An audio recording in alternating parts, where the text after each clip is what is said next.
महाराष्ट्र माझा news channel like करा, share करा, सबस्क्राईब करा, बेल नोटिफिकेशन ऑन करा व रहा अपडेट. नमस्कार, मी गुरु कल्याणकर. मी आता उभा आहे बांधा दाणवली रस्त्यावर वाकुली धरणाजवळ असलेल्या नवीन बांधलेल्या ब्रिजवर.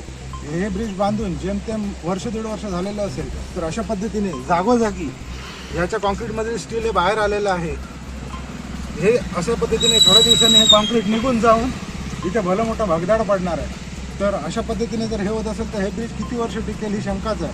माननीय आमचे नेते आणि जिल्ह्याचे पालकमंत्री रवींद्रजी चव्हाण साहेब यांच्या माध्यमातून आमच्या या भागात लाखो करोडो रुपयाचा विकास निधी उपलब्ध करून दिला गेला, परंतु बेजबाबदार कंत्राटदार आणि बोगस ठेकेदार यांच्या संगनमतामुळे अशा पद्धतीची कामं केली जातात आणि तुमच्या आमच्यासारख्या सर्वसामान्य लोकांच्या पैशाचा चुराडा केला जातो.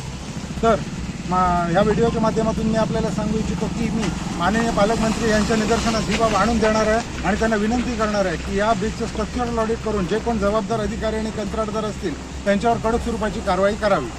धन्यवाद.